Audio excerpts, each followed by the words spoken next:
Excellent. Well, it looks like we've got a good turnout virtually and we've got a great turnout in the room. So we're right at 4 o'clock. I think we're going to go ahead and get started tonight. So we're going to begin the meeting tonight with just some quick introductions of your project team. Many of you were here for our first meeting, either in person or virtually, and we took a lot of time with introductions, going around and talking about our vision for Pickens County in 2050. We do have a couple new faces today, so I'm going to hear from them what their vision for Pickens County in 2050 is, and then we're going to get right into it. Before that, I'm going to give our new members, John, Mona, and we have Brian Hannigan online. Not yet. Not yet. Perfect. Well, Mona will give you and John a minute to think about your vision for Pickens County in 2050. And I just want to acknowledge our project team here, so you know who's here as resources for all of you tonight. So I'm Miles Graham. I'll be helping with the facilitation. I'm joined by Cindy Human. You all have way too many emails. And we've got Ellen. Ellen, you want to- and then Marcy. John Bennett. John Peacock. And we've got Andrew in the back helping with AV and any questions related to our GIS information. Did I miss any project team members? We have Excellent. Suzanne Caskey online from Planning and Zoning. Oh, perfect. And I was just, you beat me to it. I was just about to go to the virtual room. So Oh, great. virtually we've got Suzanne Caskey with the planning and zoning on our resource team. And then we've got Abby Abel, who's on my team, and our virtual facilitator, Emma Harrison. And then we are joined by committee members, Chris Stevens, Garrett Flanagan, Jennifer Olson online. And am I missing anyone else who I can't see on screen, Emma? We have Rick Stevens, Sierra Flanagan. Yep, I think you got everyone. Adam Roy, Jennifer, and Debbie. Excellent. Well, and thank you all for bearing with our hybrid meetings here. We're thrilled to see so many of you in person. We do have these two, they're called the Owls, picking up our video and our audio tonight. So speak loudly, try to eliminate any side conversations. It makes it really difficult for our virtual counterparts to hear. So we're not going to do a whole lot of introductions. We don't have name tags. And with that, we've got a lot to cover tonight. We're going to go ahead and get started. And John and Mona, if you'd be willing to share your vision for Pickens County in 2050 with us, we'd love to hear what's most important to you in thinking about the future of Pickens County. You want to begin? You want me to? Go ahead. Okay. I just wrote down a few thoughts. For those of you who don't know me, my name is John McBride. I grew up here in the Valley. My field of study in college was natural resources and wildlife biology. That gives you a little background on my world. I just wrote down a few thoughts. I'll keep it short and sweet, but for me, sustainable and well thought out growth plans that are in sync with the scale of our amazing environment, natural world, and our community. Comprehensive plan which will not be driven by the almighty dollar, but will target the look, feel, functionality, and character that we envision for future generations. I think it's important that we talk about density versus sprawl and how you surround that with open space. Adapt and adjust as our community evolves, understand the pulse of the community, but recognize will not make everybody happy. And continue to lead with innovative and creative ideas and involve these ideas into action. John, thank you so much. That's great. And that's very similar with a lot of the themes that we heard from all of you that are up on screen. So Mona, we'd love to hear your vision for Pickens County 2050. Thanks. Hi, everybody. I'm Mona Newton, and I've only been in the Valley about 10 years now. And my background is in energy efficiency and renewable energy, primarily in buildings. And for that 10 years, I was the director of CORE, the Community Office for Renewable Efficiency. So that tends to be my bent, if you will, on buildings. And so part of my vision is really to focus on how do we reduce the carbon footprint of buildings as much as possible, and looking at the goals that the county has set and achieving the goals that the county has set by 2050 for carbon reduction, not only in the building sector, but also in the transportation sector and in the waste sector. And so I think there's some issues that we have to really grapple with, because I was able to listen to Cindy's presentation on land use, and I learned a lot of that, and I'm just learning about how many buildings are being taken down and rebuilt, and the resource consumption of that, and I realize that people have a lot of private property rights, and I feel like we have to figure out how to grapple with. The other issue that I think needs to be dealt with by 2015, or maybe even before that, is TDRs. And that's one of the things I learned about and appreciated with your 101 land use. That's something I really didn't understand before, but I don't know what I do now, but at least I'm familiar with the concept and what they do and how they can be a benefit, but also what they do in terms of driving up size or allowing the size of house to go up. And so I was part of the volunteer committee that had a conversation about house size in 2019, and I'm not sure we can go there again, but I think we need to have that conversation at some point and know that against people's hands up. It's very tender territory to wade into, but it might be something that we should think about. The other piece that I appreciated hearing was somebody brought up conservation easements and the whole concept of corridors, building, wildlife preservation, and not just wildlife preservation, but conservation of the land and making it, keeping it and preserving it so that it is a place where wildlife can thrive and live here and be here. And so I think it's important to figure out how do we meld development with open space, BLM owned land, US forest land. And I think, and then the other piece is planning for more agriculture if possible.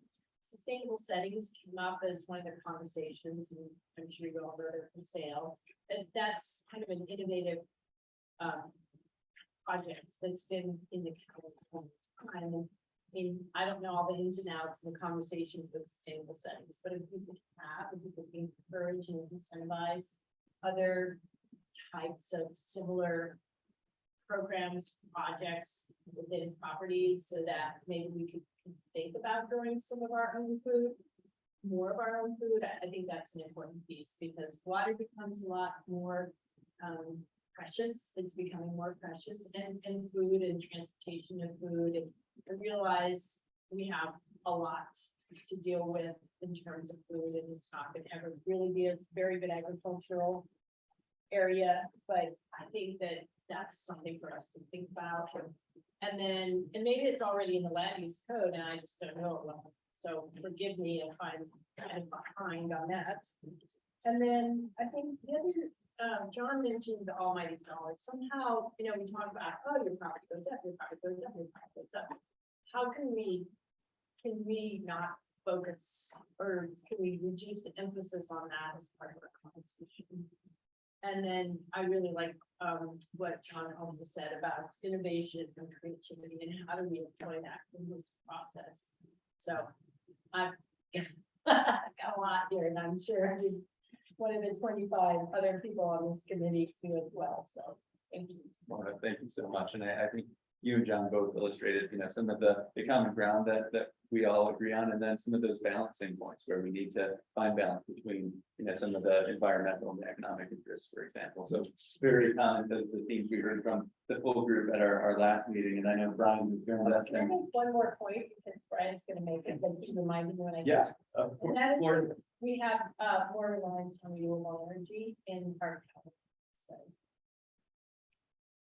Well, and Brian, to catch you up, we were just asking folks who weren't at the first kickoff meeting to share their vision for Beacon County in 2050. So John and Mona just shared theirs, and if you wouldn't mind, just a quick couple minutes on the future, what's most important to you. Sure. So, hi, everybody. Sorry for missing the last meeting due to connectivity issues. So I'm Brian Hannigan. I'm CEO at Holy Cross Energy. So not surprisingly, my perspective starts with energy, but it doesn't stop there. I'm a climate scientist by training, and I'm motivated by the nature of the challenge that's facing not just Beacon County, but our entire society. And so if I had to summarize my vision, my desired end state for 2050, it would be resource sustainability in every sense of the word. And that obviously for me is really focused on the energy that we use to drive our society and drive our economies. And making sure that the production of that energy, the transport of that energy, the use of that energy is truly sustainable on all time scales. Meaning we're not depleting our resources faster than they're being created in the world around us.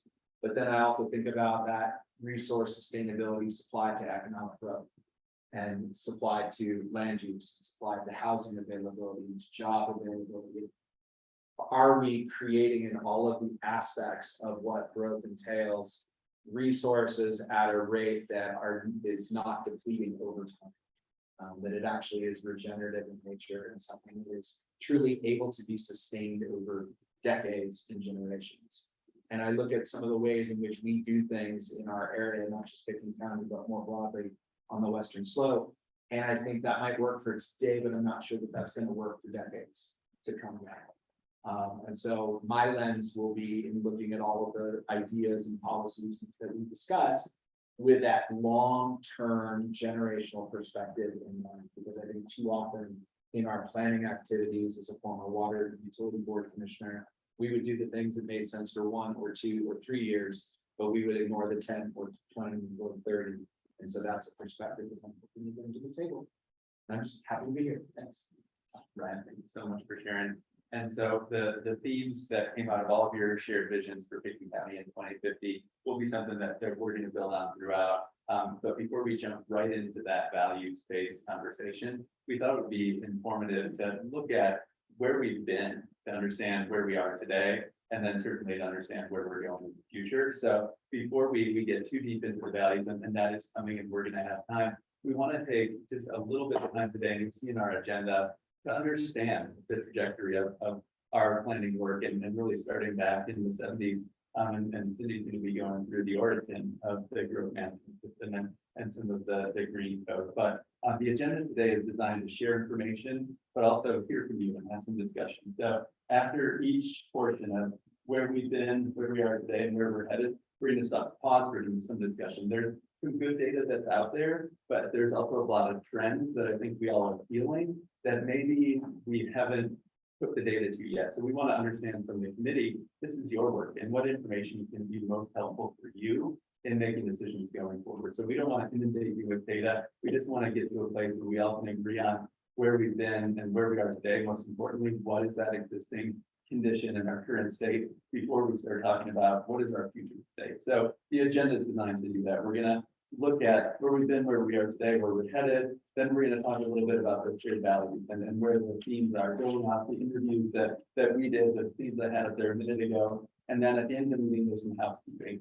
the governance structure. We're going to talk a little bit about the process for nominating and selecting a chair and a co-chair of this committee and what's involved in those roles. And then we're going to talk a little bit about just the roadmap, where we go from here and set the stage for some homework before we meet again on September 21st. As this group decided to be back down in Aspen, Up Valley at the Aspen Police Department for that meeting on the 21st. And then we're always going to have public comment on the agenda going forward. If we do have members of the public who join this committee, we certainly will welcome them and give them a moment at the end of each meeting to make public comment. So that is our agenda for today. And getting into it, Cindy will lay out values have always been a part of the land use planning process. The land use code is in fact an expression of our community values. This work from this committee will be to determine how our values evolve and how should the code evolve with those values. I think we can all agree, since the land use code was updated last in 2016, I think, or 2006, I'm sorry. In the last 15 years, there's been a lot of change. And in the last 3 years, that change has probably accelerated more than any of us could have predicted. So we want to make sure that we're all coming along at the same pace and speed together. And with that, Cindy's going to give us some information on where we've been. I don't know if I should stand up or is this okay? Is everybody hearing? Great. Thank you. I don't know. I can drive if you want. No, sure. Thank you. I forgot my glasses. So, thank you. And I think the main point of everything I'm going to say in my section tonight is that it's all about values, it's all about people, it's all about the community, and that's what drives us. It's not some big mystery about a land use code. The code is the values of the community, or it should reflect the values of the community. And when we look back through the years of the Pekin County Land Use Code, I think it's got some colorful history. It's got a lot of flavor, and it's fun to get into.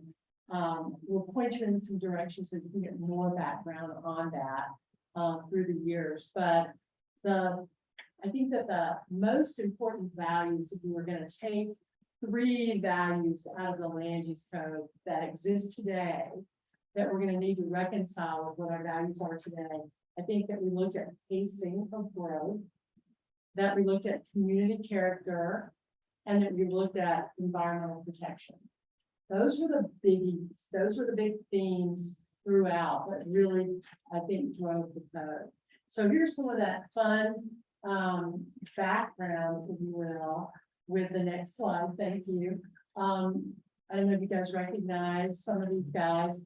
There's Joe Edwards and Dwight Shellman, who I'm not sure if everyone in the room really even knows them or was born when they were in office, but they were 2 of our commissioners at the time that helped pass growth management.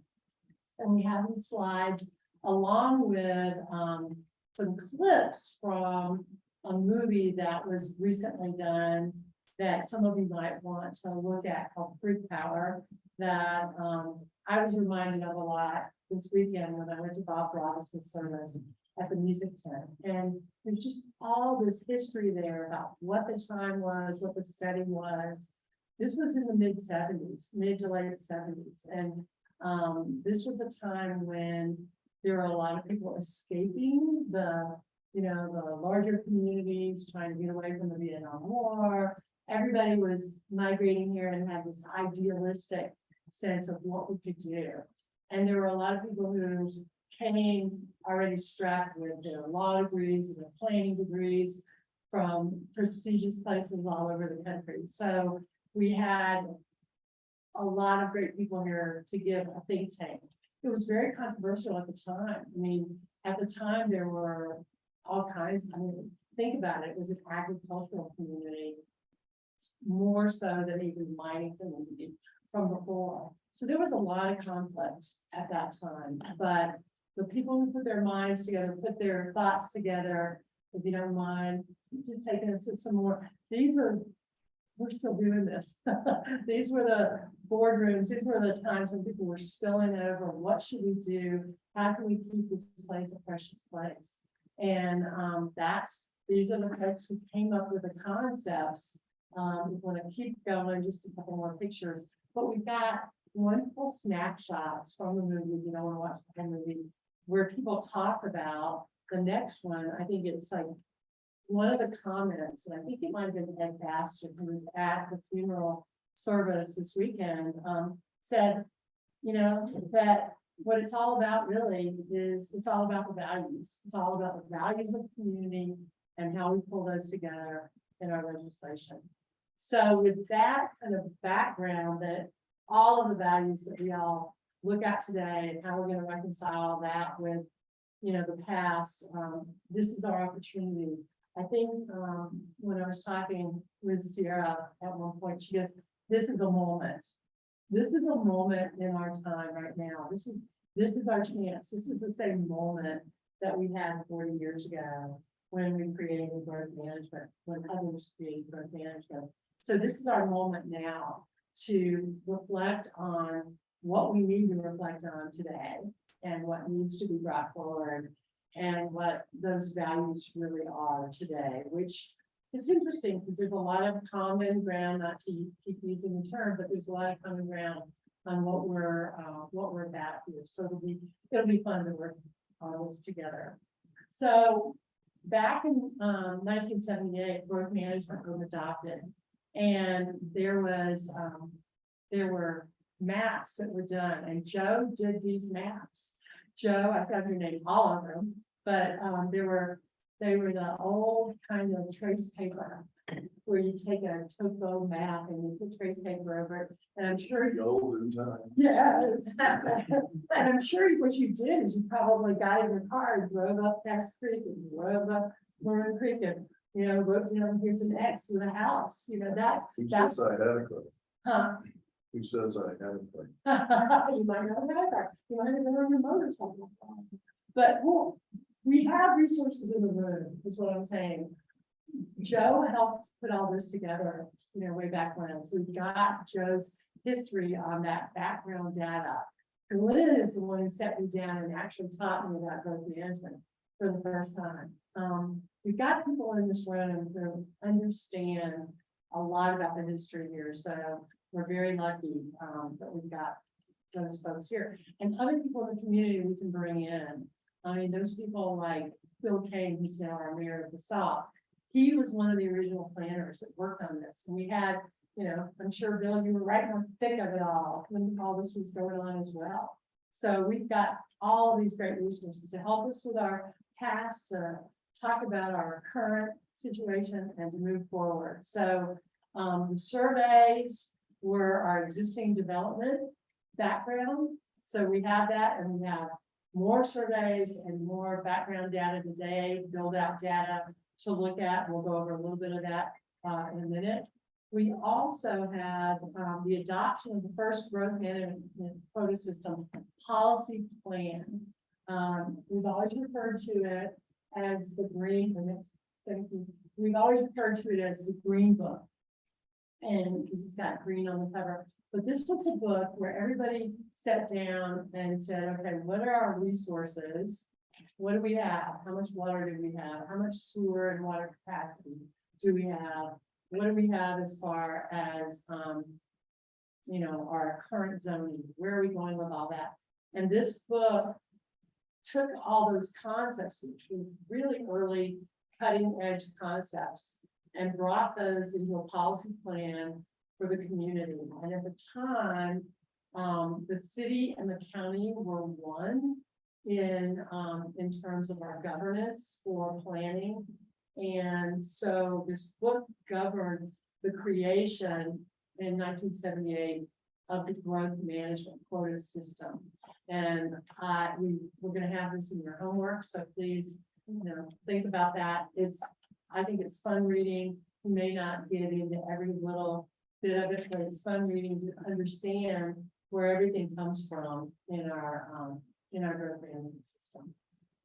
So once again, to drive home the next chart is that it's all about citizen input. It's all about our master planning. It's all about bringing comprehensive plan forward from the community, from community input, and building that, because all that's about, if you participate in any of your caucus meetings, all that's about citizen input, all that's about your values and what you want your neighborhood or your larger community to be. So we've built the values in the current code of the environmental values, the pacing of development, and the character of the development, along with every other regulation in the land use code that tries to layer those things. So we can't forget basic zoning is a major part of what we do. We've been enabled by the state to do zoning, to have zoning regulations, which really tell us how big, how far, how what the size should be of our lots, of our houses, what's our where residents can be, where commercial can be, where industrial can be, and all about our planning relative to a site. If we value wildlife, as Mona was talking about, and John was talking about, as we value that, how do we make that work within our zoning scheme to protect those areas?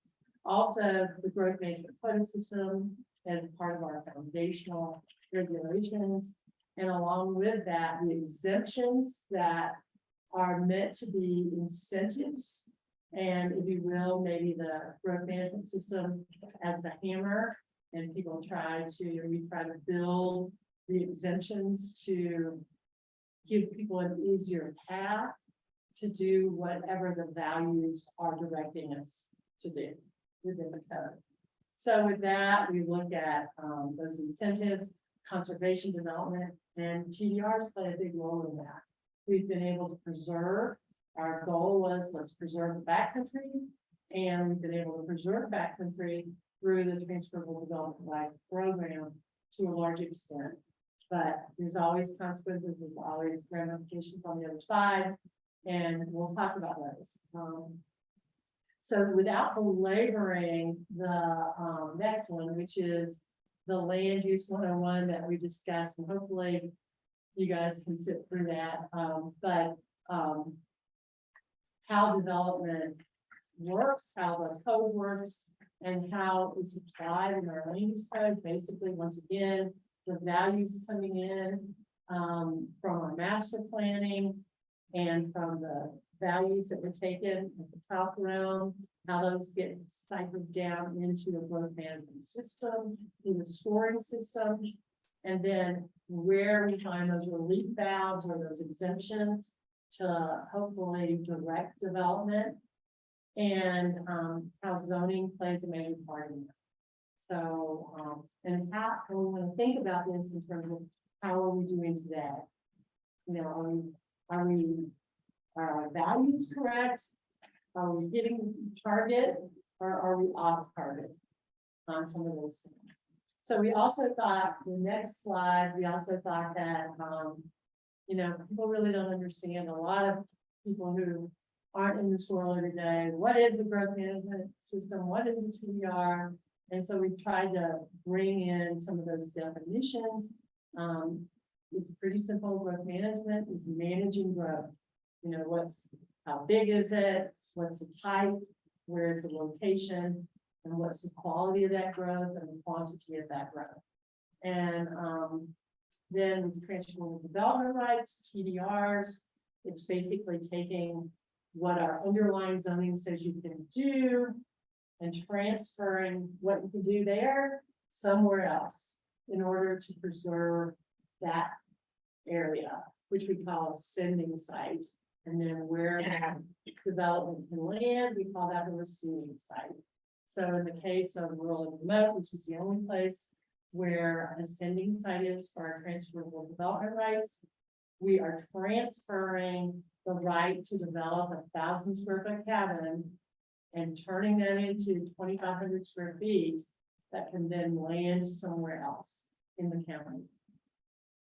And there's a lot of history there. There's a lot of where it was, what it changed into over the last 20 years, and what we're seeing today that we can all get into those discussions.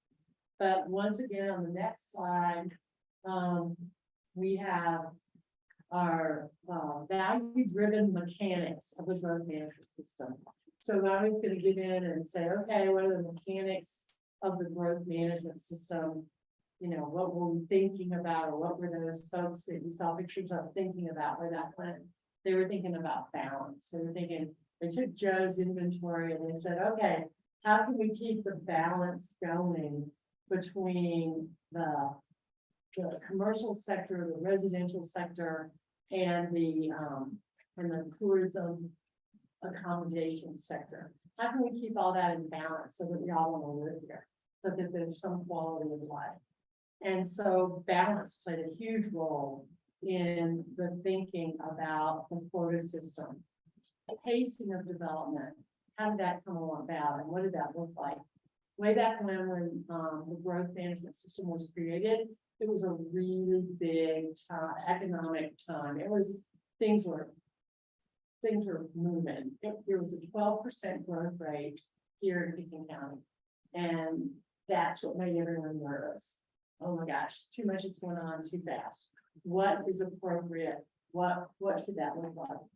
And when it came to the residential sector, that group, the citizens all landed on a 2.47% growth rate, 2.47% growth rate, which equated to a quota system of 24 units a year. 24 residential units a year could be allocated. And out of those 24 residential units a year that could be allocated, you also had to deduct those units that were being built every year that were exempt from the quota system because they were lots that had been created pre-adoption of the growth management quota system. You had to also exempt, take out the lots that were redeveloping, and then you were left with what could now be developed, you know, out of that. And there was a minimum quota every year of 7 lots, excuse me. It was based on development of new lots. It wasn't even just based on the units, it's based on new lots. So at the time, pretty well thought out system, and our system has changed a lot since then. But we just wanted you to understand the basics from that to begin with. Also, just so you know, that 2.47% was a baseline taken from that early inventory. It was not a compounding 2.47% in a year.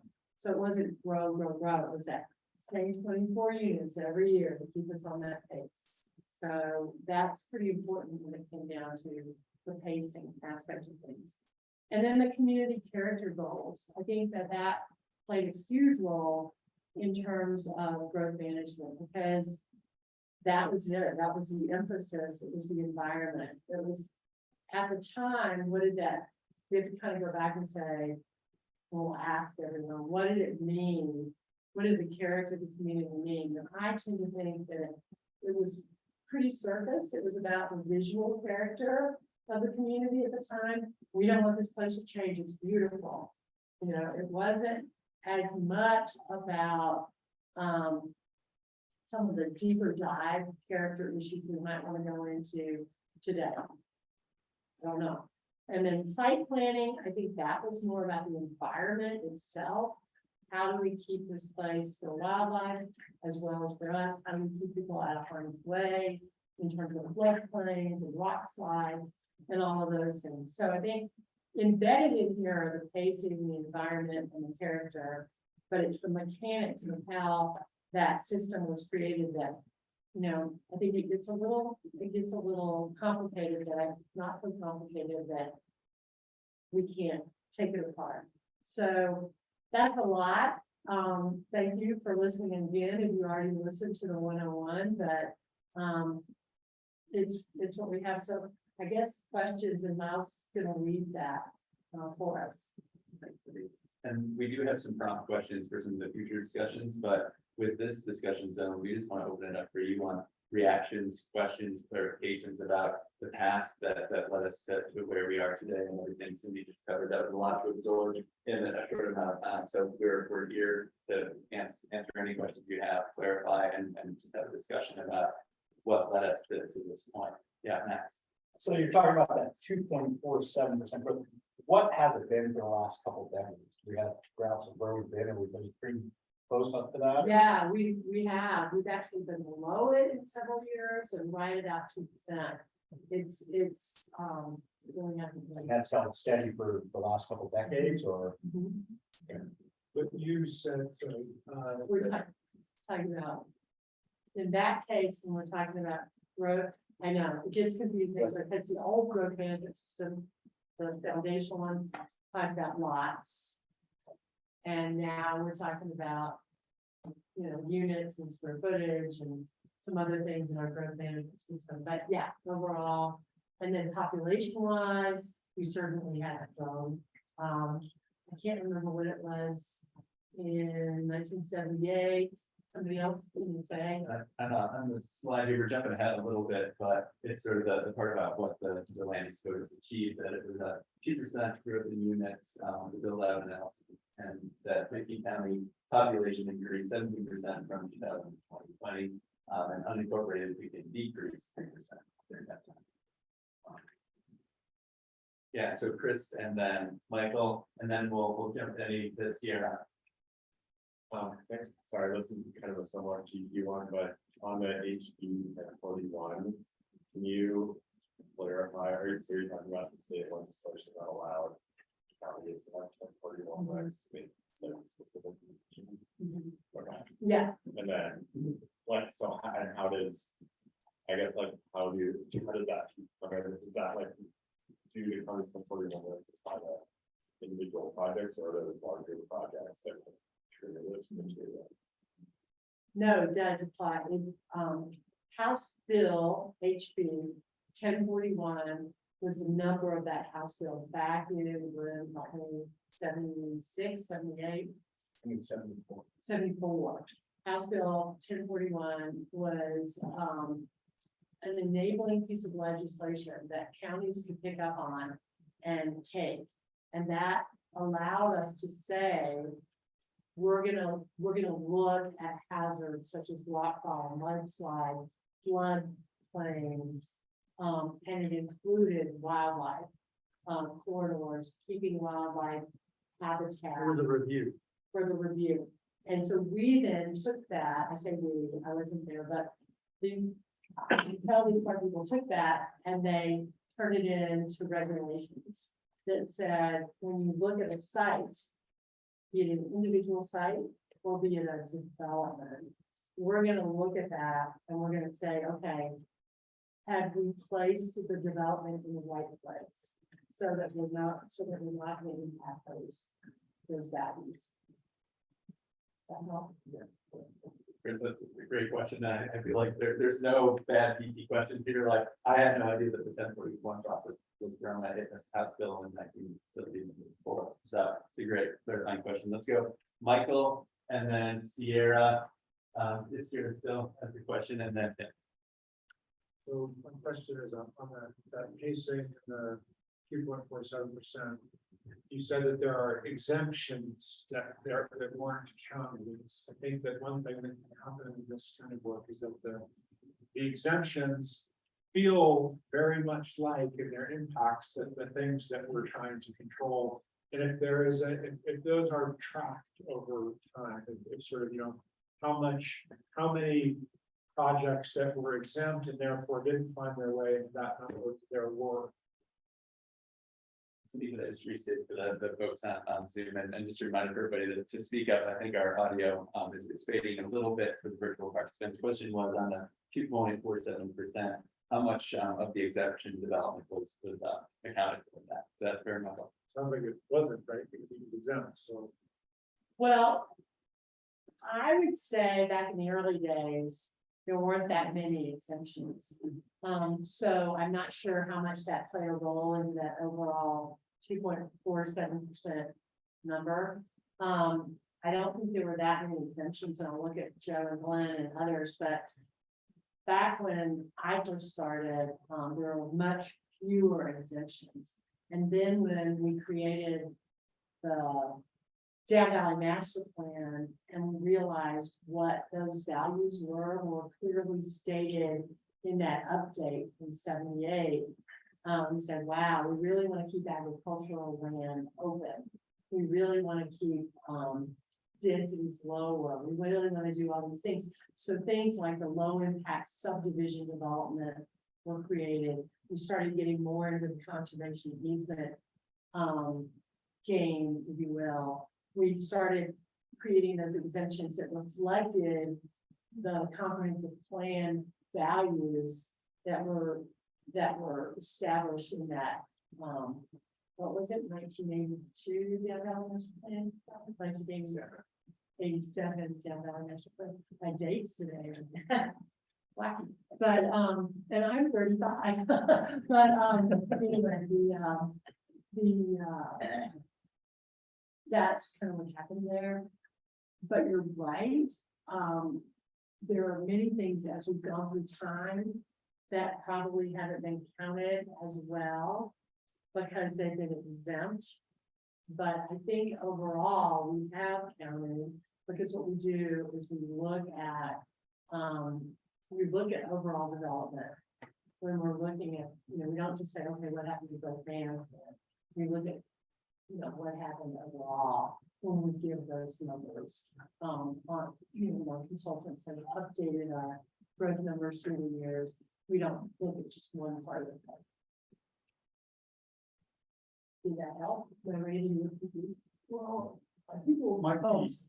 No, good follow-up question. That's I think what might be helpful for everyone is if you guys can give a kind of a quick explanation of how is growth calculated in that 2.47%? What's the benchmark? How do you measure it year to year? And what is included in it? Precisely, they will give everybody a better handle on what does that really mean as 2.47%. Yeah, and these are exactly the kind of questions that we want to make sure everybody's on the same page with where we've been, where we are today, and are we counting things in a way that everybody understands before moving forward. So I don't know if we have the answer to that, Well, or if we need to bring it down. I would like more time to show you because it's complicated. It's, it's way back when it was lots, and then it became units, and then it became square footage. So I think that if we could bring back a clear chart for you of time and how that's counted, I think I would appreciate. I think that was simple. Could you include what's not included in it, besides how it's calculated, what's not included in it? The exemptions. Oh, no, I think the exemptions are included. Is what I was trying to say. They weren't in the beginning, maybe, but I don't think there were that many exemptions in the beginning. So I was saying it probably didn't really matter back in 78, because there weren't that many exemptions. But now I think we count those in our overall growth count. But we will keep an eye on that and make sure. So that sounds like some good homework for the planning team is to look at, how have we accounted for that growth? What exemptions did or did not exist, and then bring that forward to share with you all. And I think that's even. Okay, so I want to keep us on track. Sierra, did you still have a question? Yeah, my question was sort of similar to the last one about how are we getting that number, but also beyond sort of like population and square footage. I know in the little green book, there was mention of like kind of scoping out what our budget was in terms of resources. And I'm wondering like what other metrics are we using to measure the health and vitality of like the watershed we're in? Like, are we looking at water numbers? Are we, are we looking beyond just sort of these like transactional values of like how much land is developed? Like, are we able to somehow measure the impact? Like, I wanted to get a sense of like what our budget is and how and if we know we're stepping over it with various resources. Sierra, that's a great question, and I think one that we can parking lot until we look at some of the existing condition data that we're We going to got a bike racket, come on.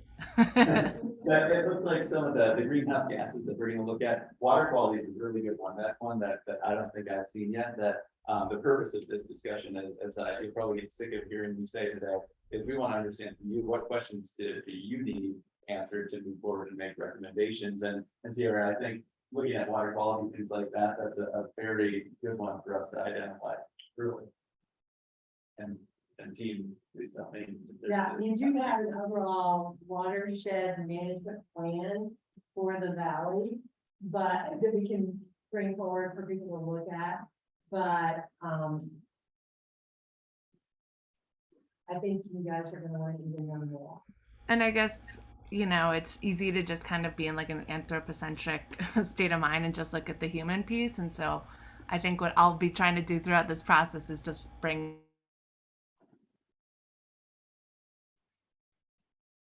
than like the other animals that we share this beautiful valley with. Sierra, I was trying to make you a little bit bigger on screen here, and it paused you. Could you repeat that last part? I was just saying I will continually through this process try to help us broaden our perspective away from just the human focus, because it's not just about us. Sierra, thank you, and I'm so glad I asked you to repeat that, because I think it goes back to what we heard from John and Mona and everyone about the vision for 2050 and what makes this place so great. It is more than just the human side, it's the environmental side, the wildlife side as well. So thank you so much for that. And Tim, were you? Well, it's a little unrelated, maybe parenthetical. What is the difference between this committee and the advisory committee in 2020? It looks like a lot of work was done. that was voluntary, like show up and be a part of it. The board has appointed you. So this is a much more formal committee to give recommendations to the board. That was a public outreach effort, hoping that thousands of people would come, and didn't quite happen that way. And COVID happened and we didn't have the participation that we wanted. But this is a lot of the same information here, you're right. And we have a lot of great data from then, and we have new data that we've brought forward since then that we knew we needed.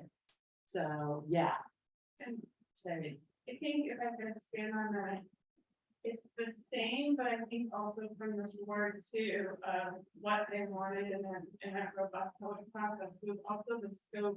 What was bold is very much the same. I think the scope of what has been brought is to have the data come to you all and say, what needs to be changed, knowing the environment, right? And so I think the board, Cindy, correct me if I'm wrong, has given a little bit more of a broader scope to this process, for recommendations to come forward, being very intentional of creating this event report, having this cross section of the community that that's different than a voluntary. Do you recommend that we use that as a resource in background or start afresh? No, definitely use that background data, because there's so, I don't want to get into this, but there's so much history where the P&Z has spent years looking at the growth management system and made some recommendations on that. And then the Board of County Commissioners have looked at those elements of growth management. And then that citizen group and from the planning looked at it, and staff obviously looked at it. So we've got these matrices that can give you a good summary, at least as a starting point of what's already been looked at and thought about. But this is a new group, so you get to think outside of those boxes. And Tim, I think that's a really good point that brings back to the conversation at the first meeting. There's a lot of great work that's been done going all the way back to the 70s. We don't want to reinvent the wheel. And looking at what happened in 2020 will be instructive. And I would just add that this group has the added benefit of being, liaisons for this process out to that broader community. Because what was done in 2020 was really community outreach. This group will hopefully supercharge that community outreach and allow us to go deeper into the community, hear from all of us. There. Then I see Jessica, and then Bill, and then Bob. So 2 questions, and this could be for when you're coming back with some additional information. How did the county and why did the county land on 5750 and 15,000? Kind of what were those inputs? And I think to Michael's point, that would be really interesting to understand how is the data as it relates to construction impacts and things like that change. Yeah. And the second is how does the state law related to the 35-acre subdivisions interplay with the growth management system? So excellent questions. And Jessica asked that question after the 101 the other day, and I've been working on that answer with our county attorney because I have a certain recollection about the data and back that happened in 2000, but I can't believe it was 22 years ago. So I've been working on that answer, and we'll put it up, we'll post it for everybody, and we're really close. I think it's ready. And then the other question that you asked about the 35-acre issue is huge and pivotal in everything that we've done. And I don't know if we want to get into it tonight. I would say a snapshot. Okay. Help me, but all of you guys, but the state basically said you cannot subdivide land of less than 35 acres without going through your local process. And so we in Pickens County took that, of course, to the limit. There are all these court cases, all of that, but 35 acres is basically the minimum that, minimum we can zone for. So we can't say, that you can't subdivide, you know, larger than 35 acre parcels. So growth management came along to say, okay, if you're gonna do that, you can subdivide. If you have 70 acres, go ahead and subdivide those two. But we're not gonna give you a development right for it. That's where growth management came in. And so growth management was the hammer that said, go ahead, you can subdivide, but we're not gonna give you a building permit, you know, if you do that. And so that's where you had to compete for the development right of anything that was subdivided into 35 acre parcels. So we have in the community people that went out and subdivided 35 acre parcels right before growth management was enacted. So we have some of those developments around the community today that you can still see. And then we also have lots of examples where people shortly after that had to come through the growth process. So I'm sorry, I don't think I did a very good job of explaining that, but we can, anybody want to help on that one? And it looks like Cindy? Suzanne may have a comment to add to this. Did you just recognize me, Miles? Yes, Suzanne, sorry, it looked like you had a comment to add on this topic. Yes, yes.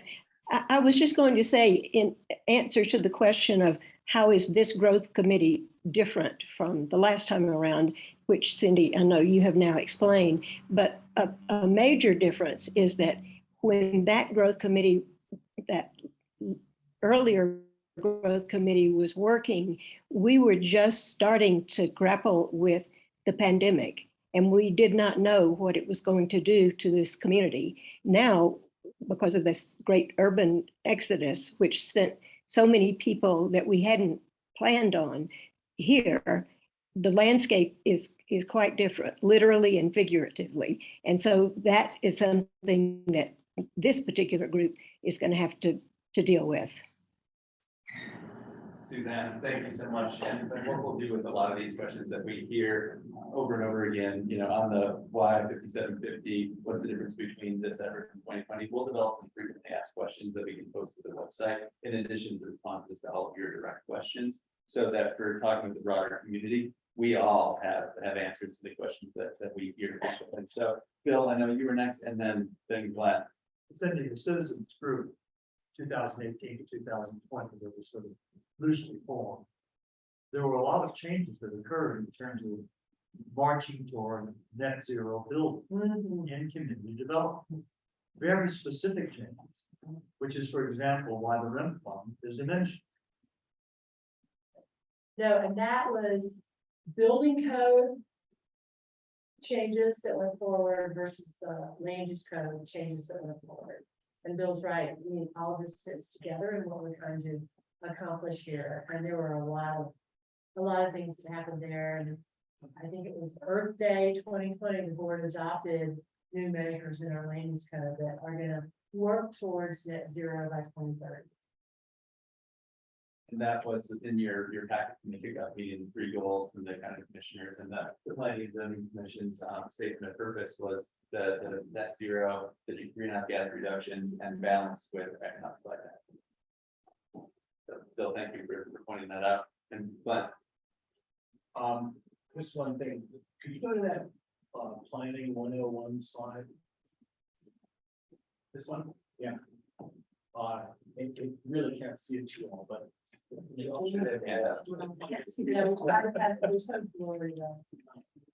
thing about this slide that needs to be tweaked a little bit, and you keep in mind is that with growth management, the thing that's happened is growth management's turned down the spigot, let's say, everything going through the system, and most of the activity happening in the exemption side on the far. So if you see that circle in the middle where it says benefits obtained or benefits, benefits obtained. I think what we need to do is put a circle like that on the left for all the things that are going through the exemption process.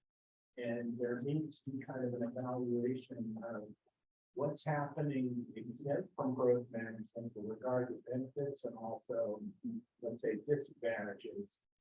Because most of the action is on the left side of the slide, not through the growth management system.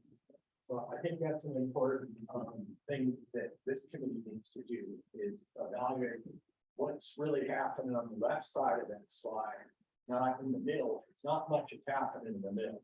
There's not much going on through growth management. So I want to mention that. Also, Cindy touched upon this. At some point in this growth management process, the focus has changed from not lots created and not new units created, but really the floor area that's coming out of the process. So really that's the measure of what's happening now is in the floor area activity, not in the new houses and new lots. You know, that's a factor, but most of it's focused around floor area. And then one other thing about like the history of what's going on, Cindy mentioned 1041, and all of that was based upon avoiding hazards, pretty much with word in terms of where you're putting houses. And what's evolved since then is not just avoiding hazards, but where you're developing, what is it looking like in addition to avoiding hazards? That's what the site plan component is. And so you have hazard avoidance and also what's it going to look like when you avoid the hazards. But overall, this is a really good slide. But I think it just needs to be expanded a little bit in terms of what's going on outside of the system. That was for building envelope, that point. Well, 1041 was all about just building up. You know, and it was all about avoiding the hazard. But now we're talking, okay, you gotta avoid the hazard and also let's look at what the development's gonna look like. And that's the site plan that we do. And Glenn, I think that's a perfect comment on sort of where we're going with this process is looking at how we got here and what exists today, and then how does it need to evolve to meet our current needs. Since the 2006 update, a lot has changed. One thing we're hearing from everyone, I think, is that change has only accelerated in the last few years. So I think you point out exactly where we're headed and where we need to go. And we want to have this discussion continue on as long as we need it tonight, so that we're all clear on where we've been and where we are before we can share where we're headed. So I don't want to cut off any of this Q&A. So I see Michael, and then was there any other comments? Michael, Blake, Max, and Joe. First, that was super helpful, Glenn, what you just said. Thank you. That was kind of key. Answered the question that I failed to ask well about the exemptions and you know how much activity there is there. It's maybe skirting analysis in some way. So thank you. And then I have a relatively simple question, which is you've been talking about state regulations. We're one of the few counties in Colorado, the home rule charter, right? I'm just curious how much power a home rule charter gives you within this conversation. It gives us, there's still bookends that we have to meet with the state in terms of land use, but I think the home rule, there's only a couple other counties, and I'm forgetting which ones those are now, I'm just, it's like crazy, but there's only a few other ones in the state. And we're able to craft our regulations a little differently, and we're able. Well, of all places, welcome. Yeah, so we're able to craft our regulations a little differently. City of Aspen is also municipality. So I think we have a little bit more leeway, but I give John really help us with that. To give us a broader perspective on what we can do. I was right, it's a good thing to have one within what we might be trying to. Oh, I think so. Yeah. I think we want to come back because I'm not sure how much state regulation and land use planning versus home rule charter is a lot more administrative function. So I think we want to get with them and circle back up, give some clarity what is state regulation. That kind of has to adhere to and where do we have that over. So that's a point we have really good. And I'm just going to restate it for the folks virtually. Question was, how much power does being a home rule county give Pitkin County? And there's only one other was the answer, home rule county in Colorado, and that's well. There's one more comment for a municipality to be a home rule municipality. So that is another one for the planning team to do some homework on, make sure we have a clear answer with consultant. Attorney. Yeah. Was it the difference between county home and municipal? Sorry. No, it was, It's really key to in planning and state law for planning, what economy do we have the home rule charter? No. Yeah, so home rule counties, all it gives authority for is how the county is organized. The county gets no additional authority, and in fact, has less authority than the municipal or home rule municipality. Counties can only do those things that are specifically authorized by state law. And so none of that changes with home rule. It just allows us, frankly, to have fewer or more elected officials. excellent, good. Well, and I think the folks virtually heard that. No questions virtually. Okay, perfect. And then we had Max and then Blake and then Jeff. I think we moved past. Okay, well, and we'll have a couple more Q&A breaks if we get to the data beyond this point. And Blake. Thanks. Yeah, on the land use 101, I just had a question on how parts of the county are annexed into municipalities or what the process is. Just it seems like the county is a lot larger. Yeah, the municipalities have annexation plans that they think through, what would we want to annex? And then there's some powers with services. So if you were in the county, but got serviced by the Aspen Water District, you would sign today a contract that said if they want you to, you'll annex. Because of those services. Aspen has traditionally not been aggressive about annexations. I can't really speak to the other communities as much, but I know it's been a policy that, it's not a very aggressive policy. But there are criteria in an annexation plan that talk about if you're using services that the community supplies, and that's. Blake, that answer your question? Yeah. Excellent. And for the folks virtually, question was regarding the role of annexation and municipalities in Pickens County. That's not something that's typically favored, but there is the consideration of infrastructure. Is that a fair reason?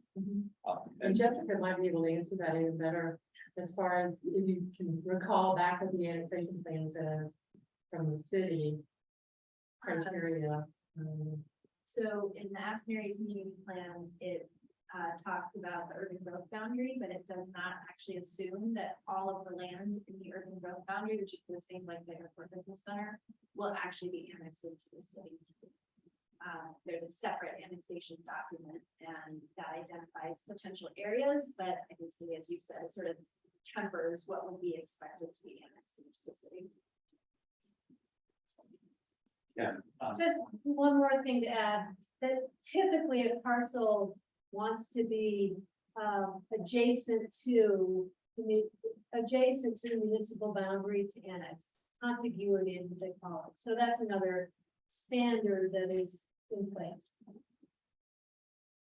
So Great clarification. Then, and Tim, I want to make sure we can get to Joe, unless this is followed on annexation specific. Yeah. Okay. So take, for example, Red Mountain, half is in the city, half is, the top part is in the county. Can you explain that? None of it's in the county. None of it's in the city. Willoughby Way on the bottom's in the city. Willoughby Way is in the county. Right. Shady Lane. County, American Lane's the county too. And for the I know what you're city, thinking now, along Willoughby Way, there's a little. there's a little jog that is in the city.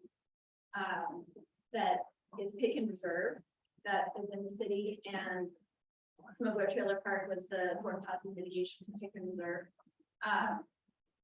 But to annex into the city will typically require you to go onto city water.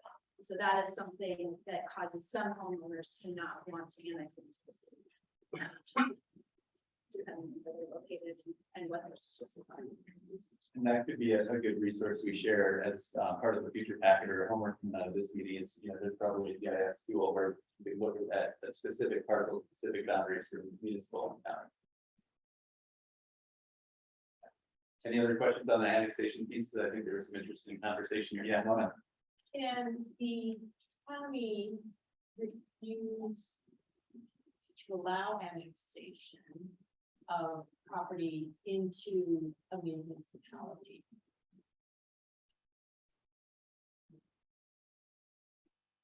So I've actually gone to court on this in my previous life.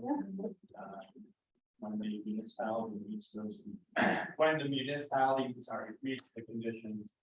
Yeah, it's very difficult to deny. Frankly, and sometimes when I think they don't meet the conditions, it's difficult to deny. Yeah, well, It's mostly money driven. The thing is, if you look at annexing residential properties, it doesn't really work for municipalities most of the time. Like Basalt went out and grabbed City Market out there for money. And like when Highlands and more PPD was done in Aspen, there was a precondition of the water agreement with the city. That those Highlands and Five Creeks would come into the city because the city wanted to live the transfer tax. So usually it's money driven.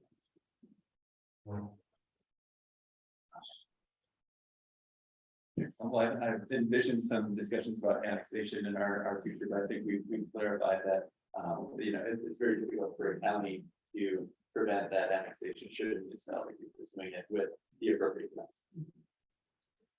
And Joe, I know you had a question, not annexation. Well, actually, a comment. Chris stepped out. It was really following up on your exemptions question. And you touched on it, Cindy, but in the early days, the exemptions were deducted from the quota, and that had a significant impact, lowering the quota from 24 down to 7. So that's an accounting for the exemptions to some extent. Right, and those were, that was based on lots. Yeah. There was an old subdivision in the 60s, and I decided to buy that and put a house on it. I could get a building permit without going to management at all, going to anything. So that 24 units that equated to the 2.47%, that lot, that came out, there was a building permit. So now there's got 3 available. Any other questions or comments on where we've been? And as a spoiler alert, we're gonna take a look at kind of the existing conditions stated really quickly and then have some more discussion. So if we feel like we're in a good place to move on, we can. We do not want to move on until we're all on the same page and everybody's comfortable with what the city presented in terms of how we got where we are today. And great question so far for us to do some homework. Great questions. Yeah, but did I see a question? Cindy, you referred to the scoring system. And give a little dissertation on how that was started and then how it became a competition and how it evolved.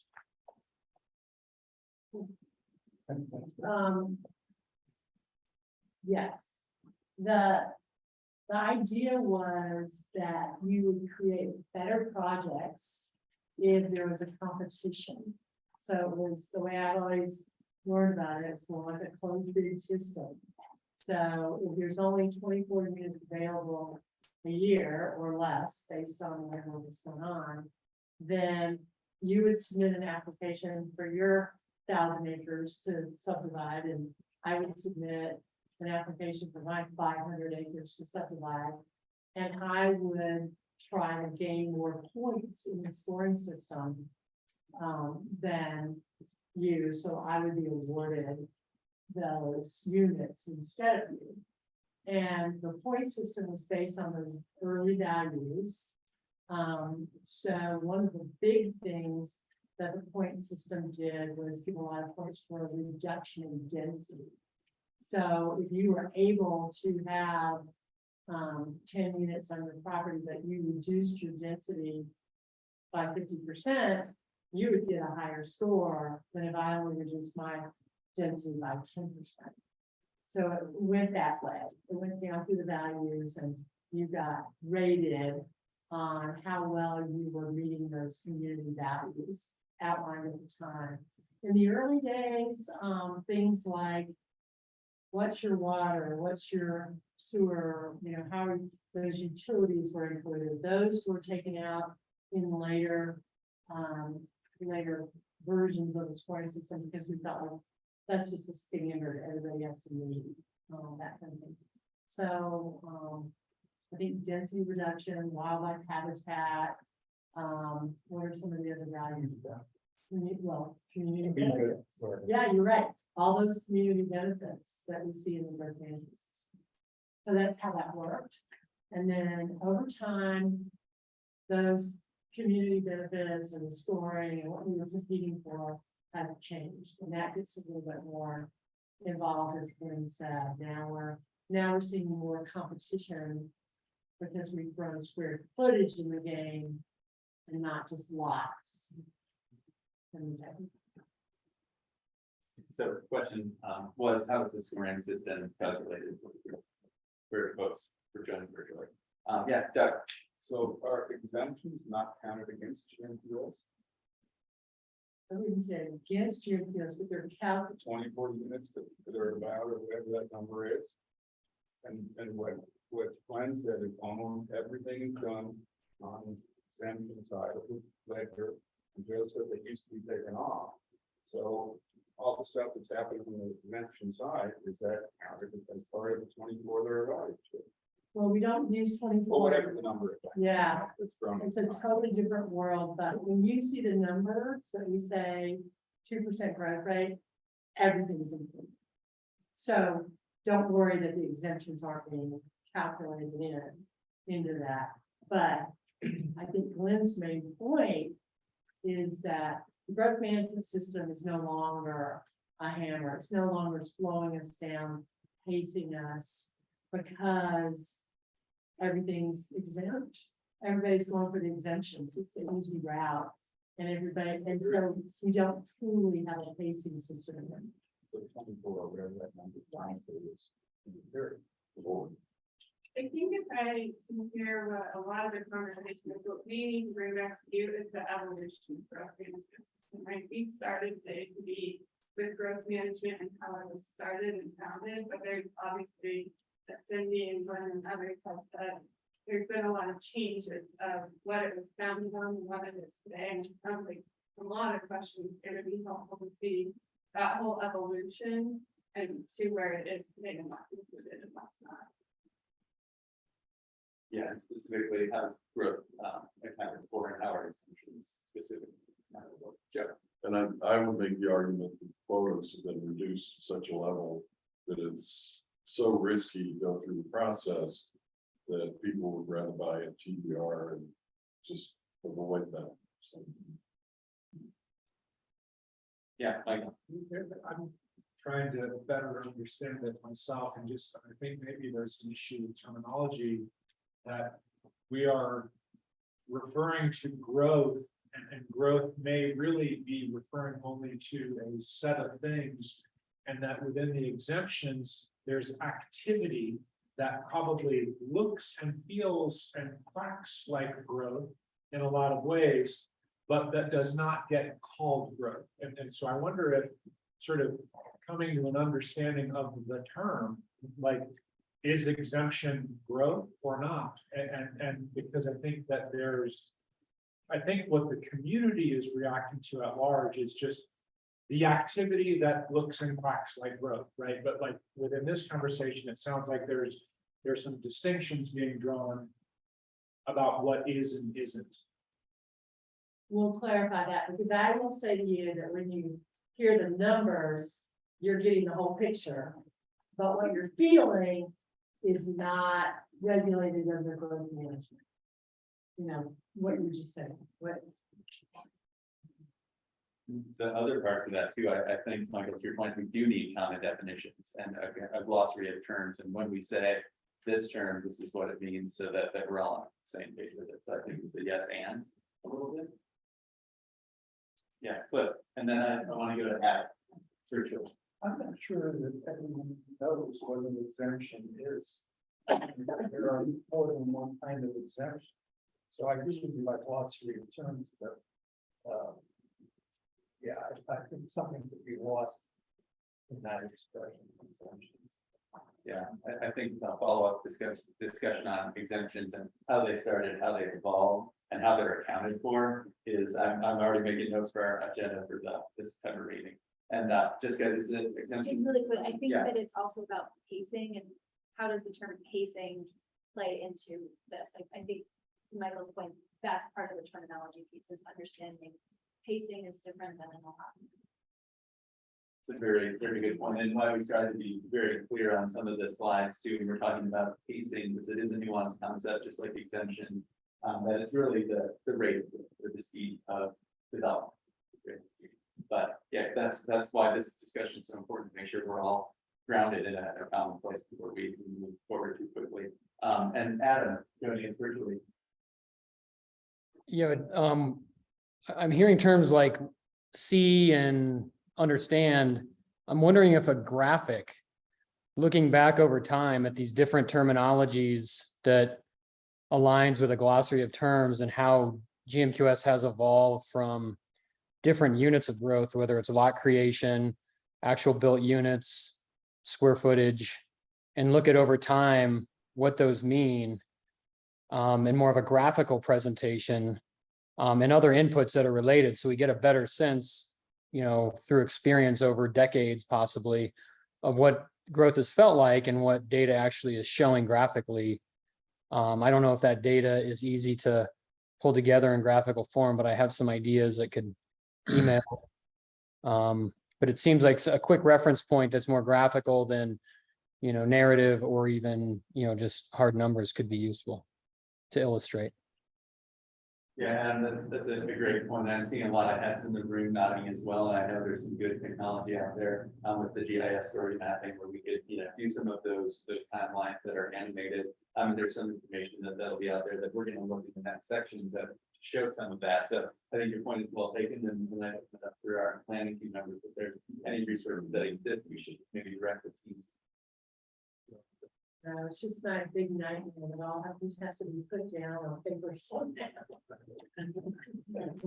Well, we're going to have homework for you. It sounds like you all are giving more homework for us right now, which is exactly where we are in the office. So thank you for that. Morgan, and then report. I think that the big thing, since we are all now talking, especially as it relates to the energy question, we are now talking about square footage, that it would be really, I don't know if it's easy for you guys to go back and find the net built square footage from construction permits. There's a fascinating study that's part of our online materials of the 2010 to 2020, but that's just going back a little bit further than that might be pretty interesting to see how the square footage is using that as a common metric. Yeah, and I think this is a good preview of where we're headed. One of the slides that we want to show you all too, the change in units and size here. What you're seeing in these yellow spikes is units and then size vertically, and you can see just trend and how it changes. And this is part of a story map that we will have a link for you that you can scroll through and toggle, because there's another intervening years here, but just breaking out 1970 Morgan to 1990. You can see the change, and then to 2019. Is that sort of what you were looking for, or is it more specific? Or just not even in a GIS form, but just in a graph. Yeah. Because I think it's pretty fascinating, like looking at some of these numbers since 2010 to 2020. The percentage of square footage that is above the 5750. The number of homes that use exemptions to double and triple their allowable square footage is amazing. And it does not fit into a 2.47% number. It's especially when you look at the impacts of those homes. A lot of the things we're talking about impacts the feel of the community. Those impacts are felt throughout the valley, not just in that built square footage in that one spot. Yeah, that's, It'd be really helpful, I think, in fascinating to just see that. So what I'm gonna ask is one of the homework, if we're gonna share a story map, I'll have a lot more graphs and details. These are the snapshots before we can launch it to. I think Morgan and anyone else, take a look at that and tell us if that's exactly what you're getting at, or if you want it even more summarized. We can pull it more summarized. But it's hard to when we don't have the full display of if it's answering your question or not. So if it's not, let us. yeah, and I feel like this is a good transition into starting to ground ourselves in what is the existing condition set and, you know, where are we now and what trends have we seen? But before we move on, I want to make sure for us I was just interested in understanding how commercial and multifamily plays into GMQS services, and how it has historically and how it does currently. Because, I mean, you mentioned obviously less density in subdivision. I understand that that's providing more open space, but another form of density is multifamily. That's actually tends to be super beneficial to quick growing areas that are growing quickly and how to reduce the impact. And I just wondering, we haven't discussed commercial and multifamily really at all. It's kind of been all focused on the mega mansions, which is, I know will be a lot of it, but where's the commercial and multifamily play in? Our multifamily in the county is really only allowed in the urban growth boundary areas. So really the concept again, this whole range use pattern thing that we haven't gotten into a lot here, but the county code is pretty much set up. It's pretty simple, urban areas and rural areas. So the urban areas allow more of that high density, multifamily, duplex types of uses. Whereas the rural areas, single family, agricultural, kind of essential. And the commercial, once again, is primarily within the urban growth boundary.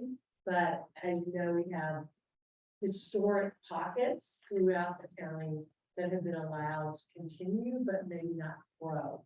So we've got the historic pocket of Wood Creek. We've got the historic pocket of what's called the Wood Creek Station now, the base of Aspen Village. We've got Redstone. Redstone is an unincorporated village that looks and feels like a town, but it's unincorporated. We have commercial there, residential there, and tourist accommodations there. Yeah, so lodging counts into the commercial aspect, and it's typically urban centered. No. Lodging is what we call tourist accommodations, and then there's commercial, and then there's residential. So there's three separate ways to apply for growth management. If you're applying for commercial square footage, or you're applying for tourist accommodation units. And so we focused more on the residential because that's what we have more of activity wise, but it's important to think about all of those. So thank you very much. excellent. I think we do have a couple virtual questions. Rick, I think you were first and then Debbie. Yeah, just can you hear me okay? Rick, we got you, great. Just real quick, somebody mentioned data points and graphs and charts. 2000, Ford Frick of BBC Consulting did a study on Western resorts. And we found a lot of common threads between Aspen Snowmass Core Resort, and Jackson Hole, and Tahoe, and Mammoth Mountain, and everywhere else. And it identified 8 areas that they looked at. One was population growth, one was job growth, one was skier days, traffic, housing units, lodging units, etc. And we utilize that in Basalt to frame our land use plans.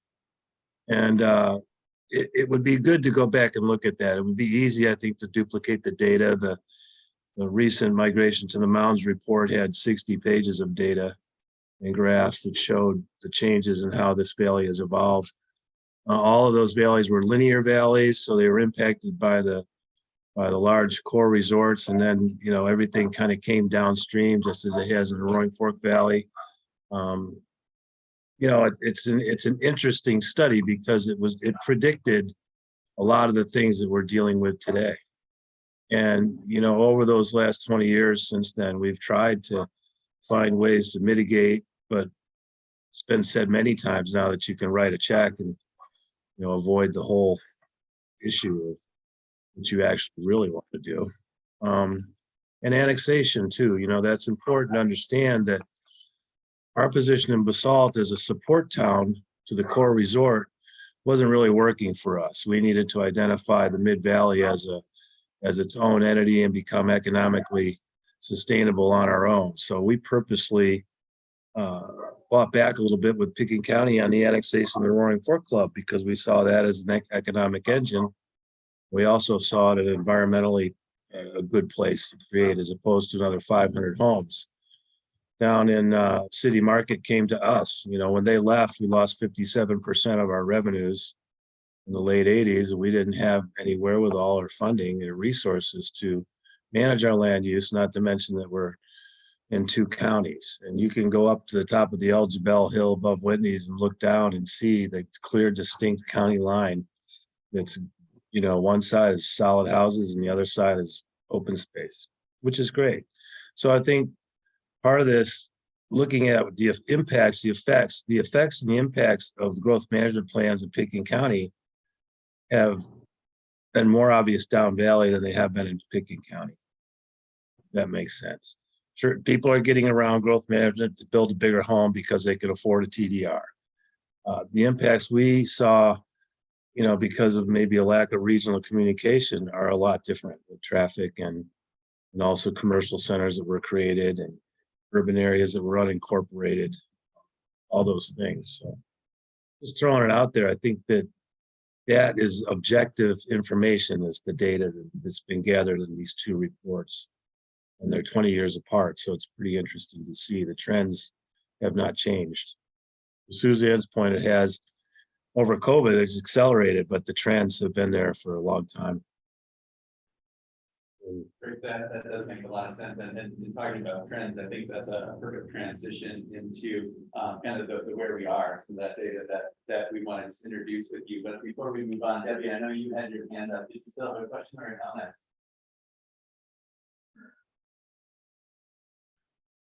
Well, it was just kind of a comment. It sounds like the exemptions are being the problem and that maybe they need to be integrated into the GMQS and then also add that square footage component in there too. Because I mean, that's where we're seeing just the huge amount of the huge houses, you know, the TDRs adding bigger square footage, just all those exemptions seems to be kind of, you know, the big elephant in the room. So. Yeah, I think that's a perfect way to summarize what we've heard so much in the room too, that the exemptions are something that we're going to need to dig into collectively.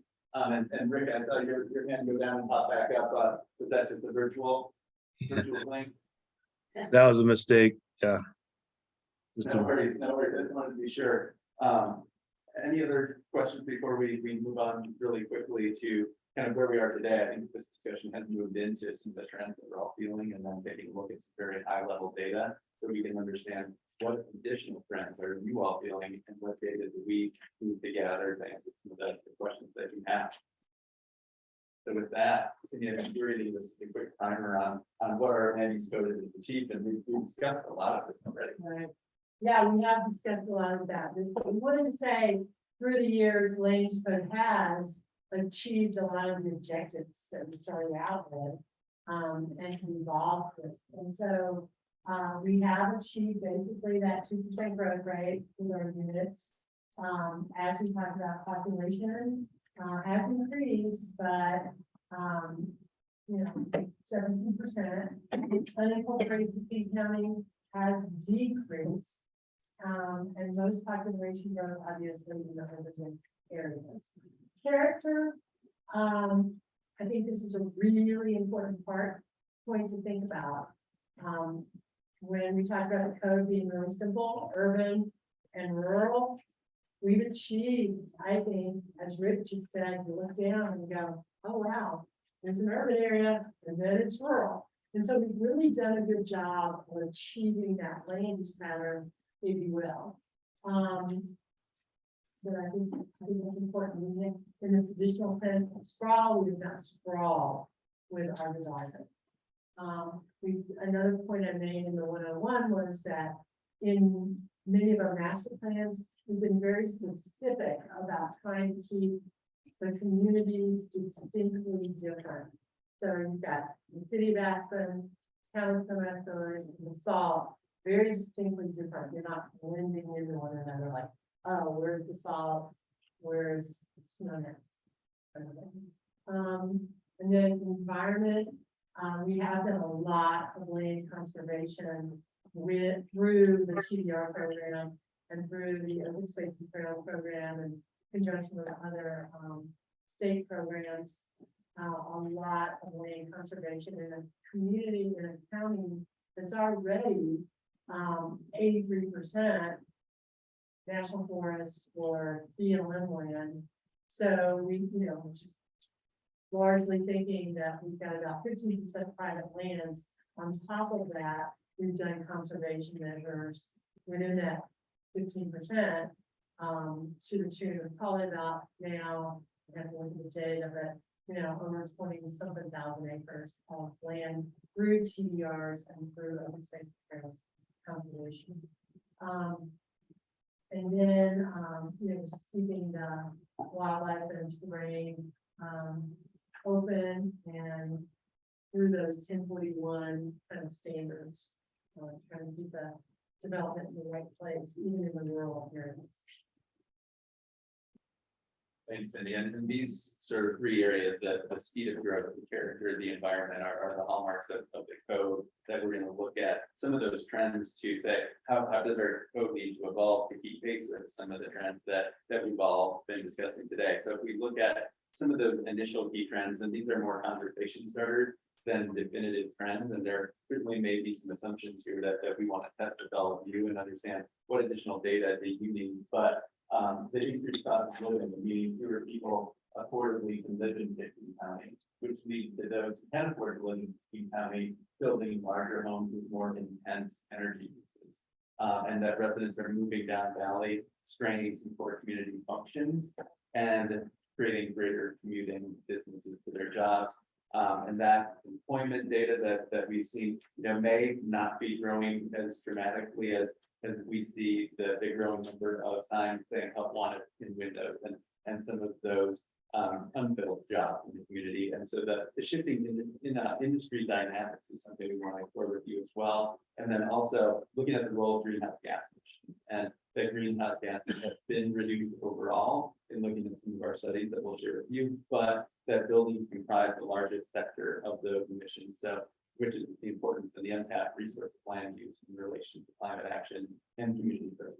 So some of the themes that we want to put out here, and then we've got a few data points that we want to look at, and we've got some prompting questions, I think, for our next meeting. We'll want to get into how do these trends resonate? What additional data would you like to see? And these were some of the things that stood out to our planning team and working through the process.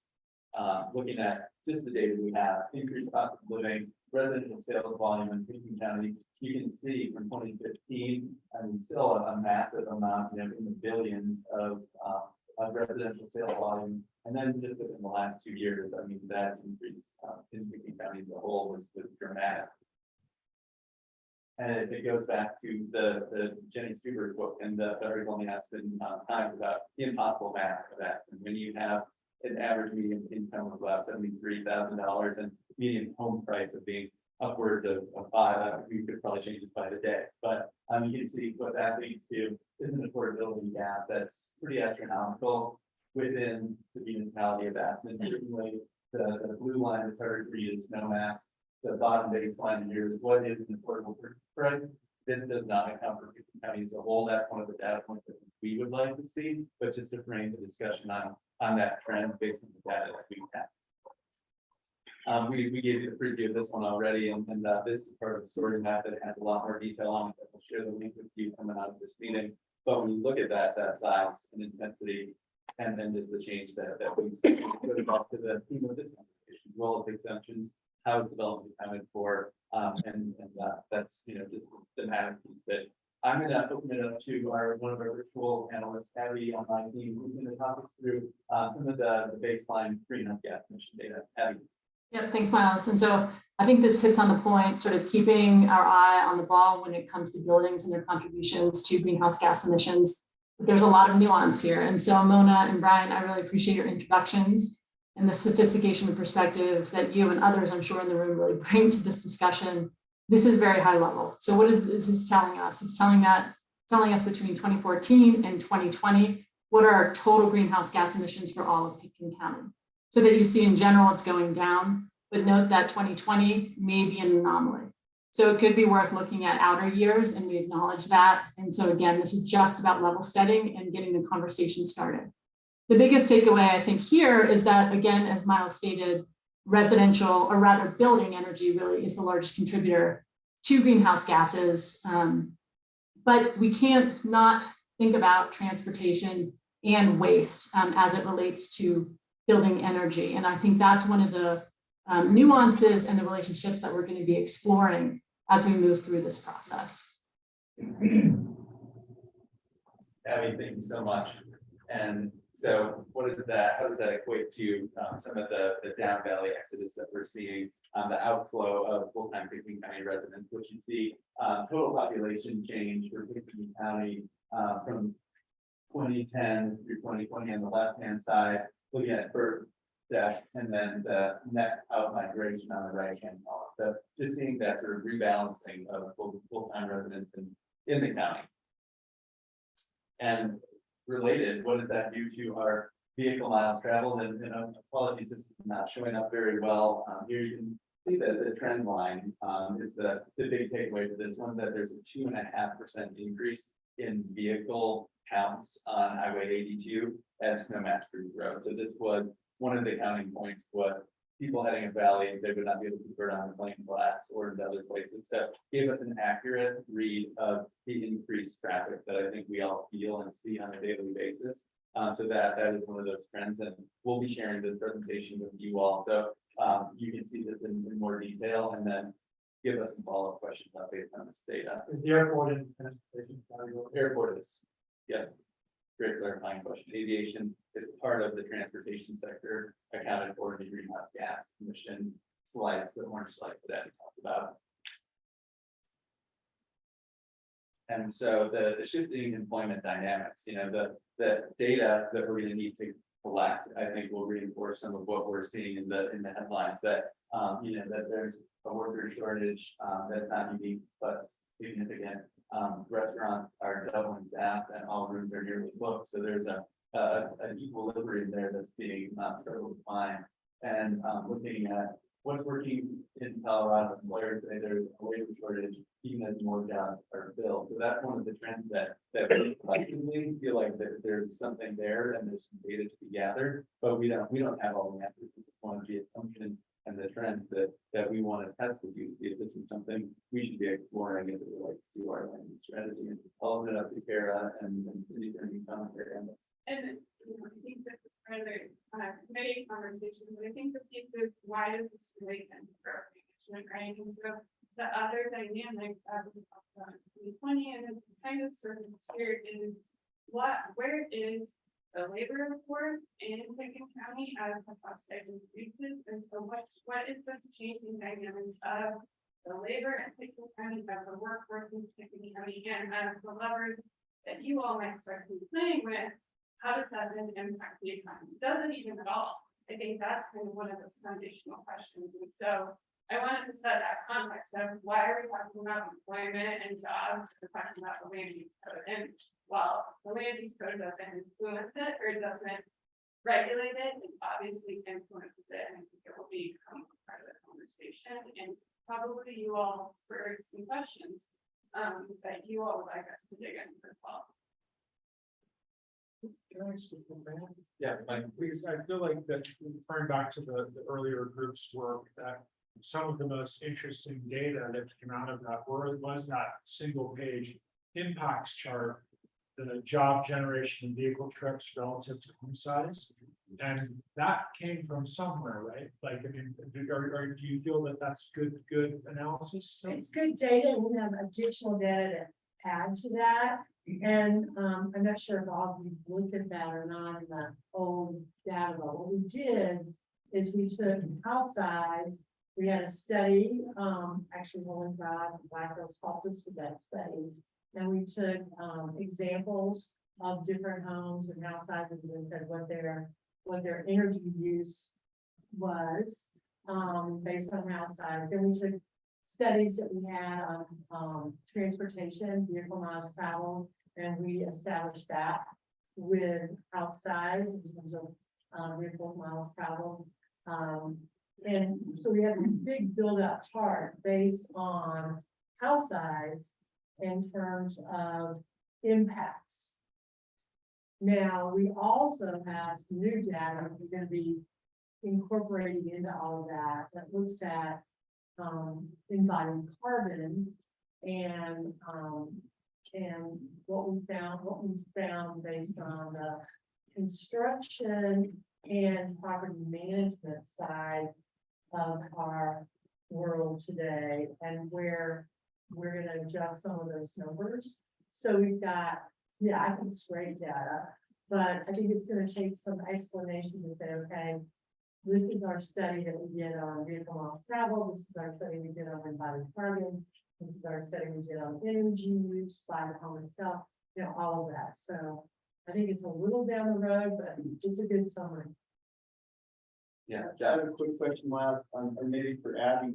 I'm really curious if anybody's looked at the greenhouse, the percentage of greenhouse gas that's come from what truly feels like an enormous increase in first private jets.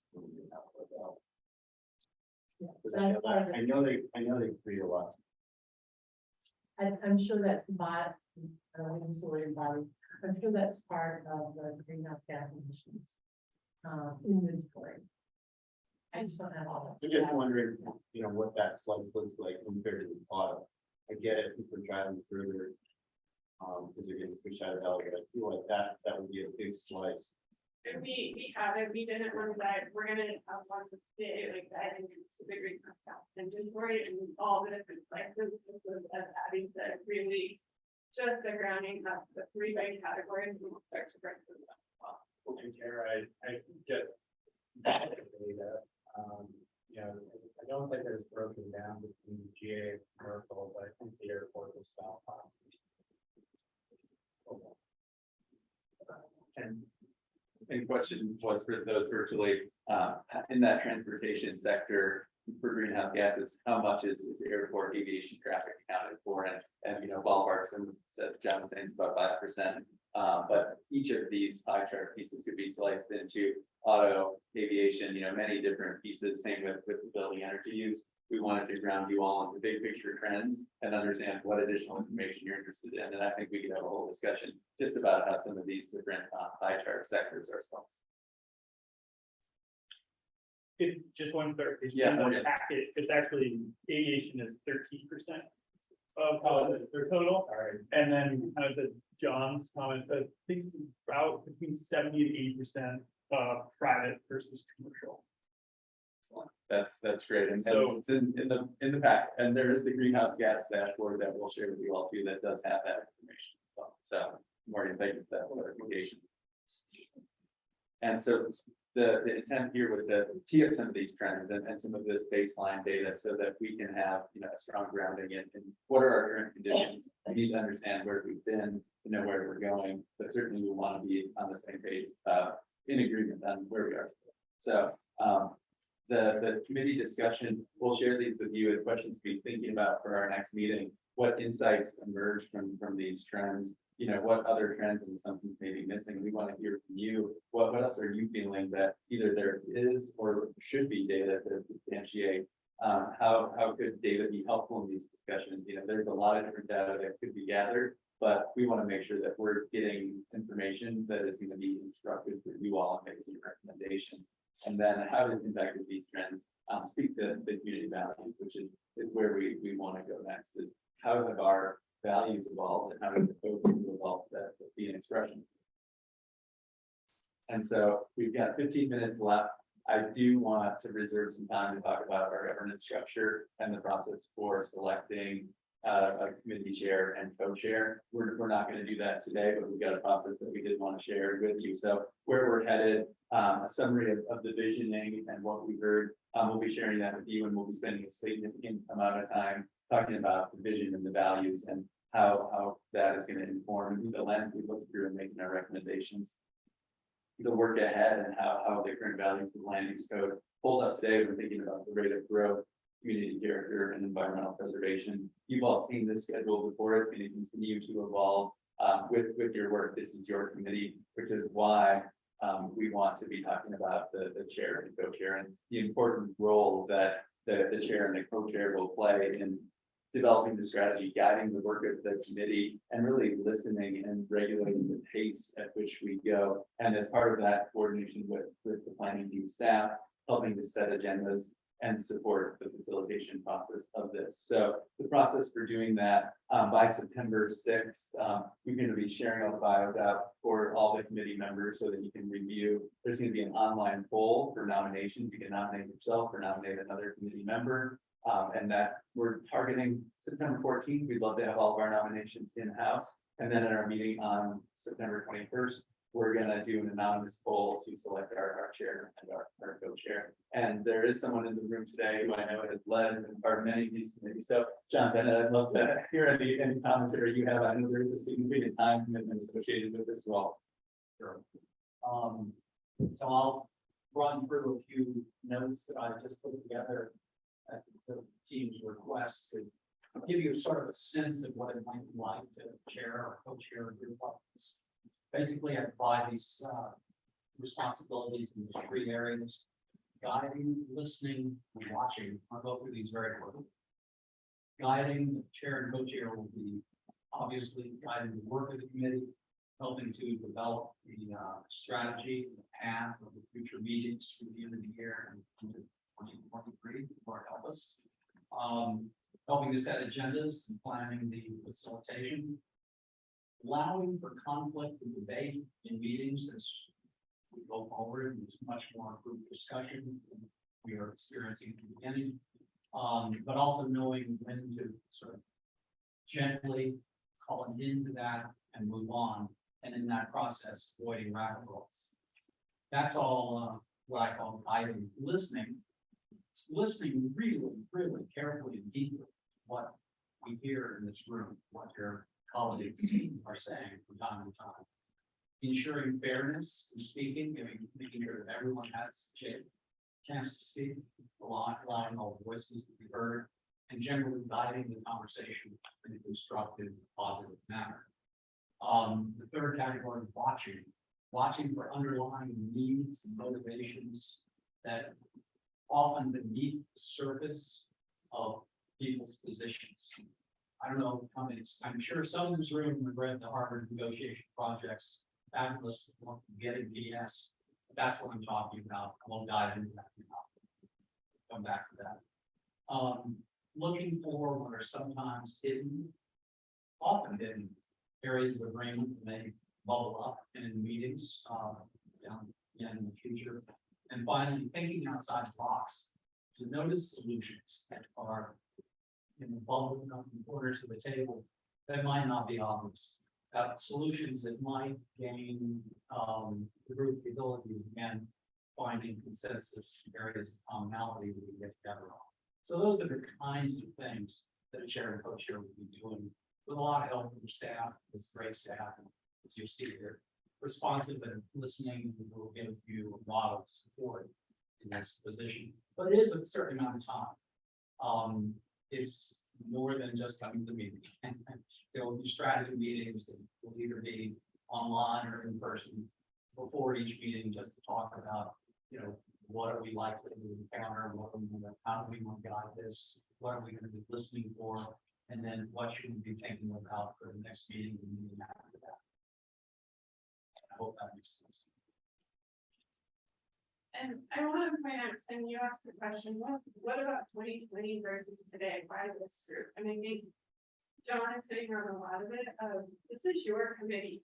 We as the planning team have been planning their first couple meetings to give you the foundation, but we're here to be responsible for where the committee wants to go. Right, and so, and I think John, you framed it, that's really what the chair and the co-chair, what we're speaking as a planning to know where you all want to go and be ready. And so I would frame it as well as that's what's different about this committee versus the committee.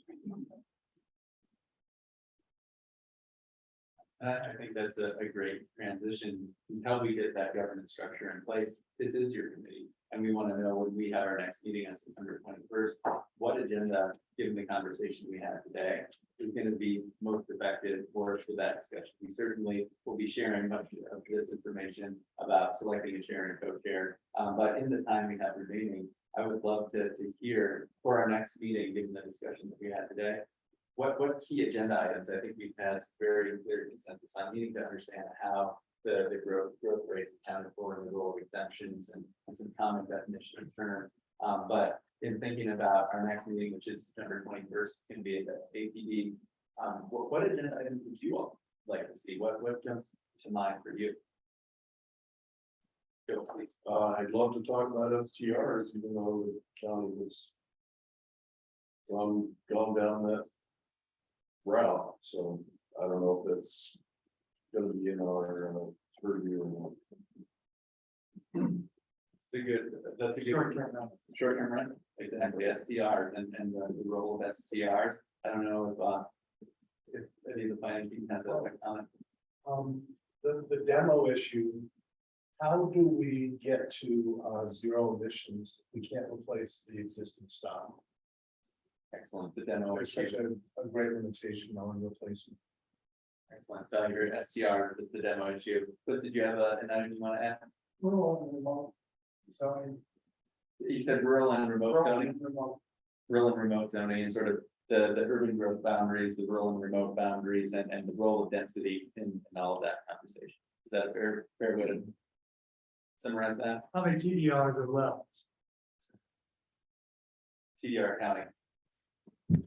Fair enough. I'm gonna look to our virtual team. Any hands up, comments there? Okay, we'll come back. Sierra, do you have your hand up? Yeah, I mentioned this to Miles once, but I'm sure many people in the room know Tom Cardamom and his study, the Watershed Biodiversity Initiative, using GIS and looking at different migration patterns of local wildlife. And so I think that could be a really powerful educational demo for the group. And then the second thing I'm wondering is like, what is, I mean, I know that this is our committee and whatnot, but what is the ideal outcome? Like, how extensive of a set of recommendations? I'm trying to like picture what we're aiming toward. Could somebody comment on that? And Sarah, I think what I heard is how extensive are our recommendations going to be, and really how do we define success? And so maybe that's what we can bring back. It was all in the initial package. So yes, it's your committee within the purview of the board set forth, which really is to achieve that kind of goal under the guise of the land use code, right? And so that really is the purview that the board is seeking to see those recommendations, and how you all discuss and choose to arrive at those recommendations is where it's the committee's path ahead. And Sarah, the first part of that question too was, you know, what data gaps? We have wildlife migration patterns. I've heard quality water quality data, things like that. Is that fair? Yeah, and I meant to email this to everybody beforehand, but there's a film on Netflix called Breaking Boundaries about planetary boundaries, which I think is a really helpful framing of sort of the global sustainability challenge. So I'd also love to keep that kind of macro perspective in mind for all of us as we move forward. And I think we heard a lot of good resources, so I think we can have a resource library that's not just our resources, but all of yours as well. So I saw a couple of comments over here. Yeah, at the risk of potentially boring a lot of the veterans in the room, I wonder if it'd be good to start the next meeting with a level set. Just start with how we operationalize the growth management today as a framework for thinking about things like how many TDSs do we have left? What's the difference in rural and remote? Just kind of frame it up from the get-go, because we got a lot of history of how we got to here. But for some of us that are relatively new, like what is here? Yeah, we know that all the activities happening on the exemption side, but what does the main pathway look like? And why is it such a problem that everybody's moving into the exemptions? I would like to know that, and so I'll refer to Cindy and Kara. That's Like almost back to basics to make sure that all of us are originating from the same point of departure. So the status. Like, how does it work today? And then I think you can jump off to a lot of the things that the others have brought forward. And it doesn't have to be very long, just, no, I like it. It's good. Right. yeah. For the discussion. Great. And similarly, but maybe a little higher level, I'd love a bit more analysis that kind of just crystallizes the connection between kind of land use code and then how we are where we are. You know, cost of living has increased a lot, you know, housing prices increased. All the things that have cascaded from that, like migration and other factors we're sharing. Obviously, land use code one of many drivers. But I would love to, you know, I'd love to like unpack the story a little bit of intention, like connection, on the ground conditions, or like how much this can play, you know, in the ecosystem or everything else that's happening. And then also I'd love just the like building slice of the GHG pie to be unpacked a little bit, just to help us understand, you know, how essentially like consumption relates to decarbonization of the grid. So I think what we're probably seeing in most communities is like we're reducing emissions with buildings because we're getting more renewable, but consumption has actually gone up. And that's probably the metric we should really use. Yeah. So it would be helpful to look at that. I think there's a lot of nuance and subsections, each slice of that pie and that subsets. Right? Yeah. Christy, or Glenn, and then Christy. It goes what Chris talking about, in terms of the rural and remote. I'd like to see a more qualitative, planning analysis of, the characteristics of the land that's left in the rural and remote, and what could realistically be developed out there. Not just quantity, but what could be developed, if changes were made in the TDR system where there were less incentive to preserve rural and remote. So what's out there that could be developed? Build that potential and we'll be fair and Cindy for that one. Excellent. Christy. Just like getting us all to the same baseline for what you were saying.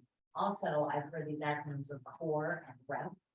CORE. And what is our current status of truly, you know, sustainable building and energy efficiency and what's going on today? Yeah, absolutely. The current state, we need to know that before we know our desired future. That's excellent. Yeah, Mike. I have a couple, sorry. You know, one is, I think that this work for me is really important because it's going to help us understand the degree to which our economy has fundamentally changed. That this is a sector of the economy that has grown and has created workforce demands and has community character implications and is cannibalizing from our existing kind of public serving economy into a truly privatized economy. And I would love to come to a deeper numerical understanding of that. So Kara has talked about, you know, the workforce implications, but, you know, I hear us historically coming at this from, here's how many jobs there are in Pickens County. We need to know how many people in this entire region are coming to work in this sector from all of the counties that are their jobs are in Pickens County, but their business is based in Eagle County or in Garfield County. This is a gigantic sector of our economy that we are talking about in sort of overly specific ways and not appreciating the degree to which a shift in your economy changes the character of your place. And this is, you know, we talk about resort versus community as if, you know, it's 1995 and it's not.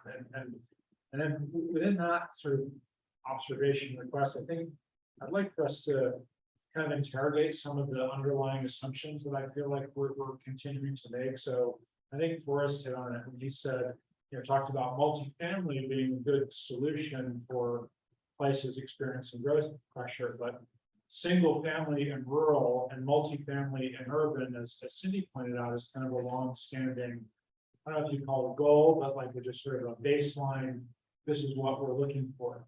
I think that the single family home of today in a rural location in our county can actually bring a far greater suite of impacts than a multifamily in the same location. You can see 20 vehicles per day arriving to be at a home that has no one in it. And I live in a row of townhomes, and I can tell you that you could take 8 townhomes in the complex I live in, and we would be generating fewer vehicle trips, even if you dropped us out in the middle of nowhere, than some of these homes do when no one is in them. So there's an underlying assumption there that I think is dangerous, and that we need to kind of grapple with, that it's a different beast, and we need to make sure we're not carrying some of the assumptions of the past into how we are analyzing these homes today. One of the notes that I make to myself is housing should behave like housing. Housing should not behave like businesses and commercial enterprises. And then lastly, I'll just echo what Joe said, is I think that this conversation and that type of analysis would have been really helpful to inform the commissioner's conversation and decisions around short-term rental, because that is housing not functioning as housing, but housing functioning in a very commercial way, a workforce intensive way. And where they landed on that, frankly, makes me a little nervous about how far they might be going. That's an excellent point, and a lot to unpack there, and it gets to the, the role of density and not just density, but intensity as well on all of these things, and interrogating these assumptions. That I think that could be a whole agenda in itself. But I think you all are helping us build agendas for maybe not just the 21st, but meetings beyond as well, which is excellent. What other ideas do we need to get? And this is amazingly helpful, so we can think about how to sequence and share this information. Well, just in that vein, we've talked a lot about trying to characterize the current state of where we are today. I would love to see us also have some sense of what we're projecting for 10, 20 years from now. Because I don't have a sense, we've been talking today a lot about how we're regulating the supply of growth. But I would love us to also talk about what we think the potential demand is for growth and some of the demand side management strategies that we might have to focus growth on the right things, or have growth happen in other ways, right? Not just take that as a static assumption that it's going to be this way. It's all absolutely. I think that's understanding those factors. Yeah, and I think that's at the crux of where we're going to need to go. The committee look into the future and determine what do we want to be. Yeah, Cliff, one more comment, and I don't know where the little. GMQS scoring competition scoring, that system needs to go all. And what that is today, Sorry, what that is today. well, we discussed in the future, so we certainly need to know where it's at now. And I think that's one of those frequently asked questions that we. So, thank you all, and thank you all virtually so much. I know we're a couple minutes over time. I don't think kind of keep willing to hang out and talk a little bit after, but thank you all so much for your time today. You've given us a lot of good information to get ready. A couple of just housekeeping items. So I know that you all have been getting this questions, and please keep getting those questions. If you need it, send it to that growth committee project team, who's going to everyone, and people are going to be out, and so that's allowing us to capture. You know that many of you have been sending resources to us. We're looking at how to share those resources back out to the committee. The one item I did just want to touch on, because there's been some questions, is how the committee can kind of meet outside of this meeting space. So I just want to let you all know this is a public body. You all are a public body. And so you are all more than welcome to talk amongst one another to talk about it. But really, if you are into your more and talking about this, it does technically warrant a public meeting. So try and however you might meet, if you're talking about the subject specific to this, keep it to more one-on-one conversation. And again, we'll get, you know, right now, you're all just trying to learn what each other knows and everything, and so. I just wanted to answer that question as it was coming up. Still, we want to support all of you getting to talk amongst yourselves as committee members, but just know that is. So, any questions? So the fun part is your public body. The fun part, the bad part is your public body. So, why? Yeah, and Sierra, I think, give it one more comment.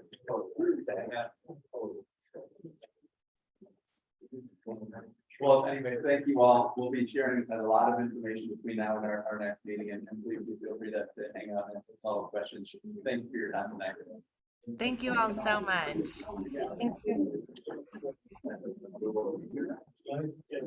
Thanks all.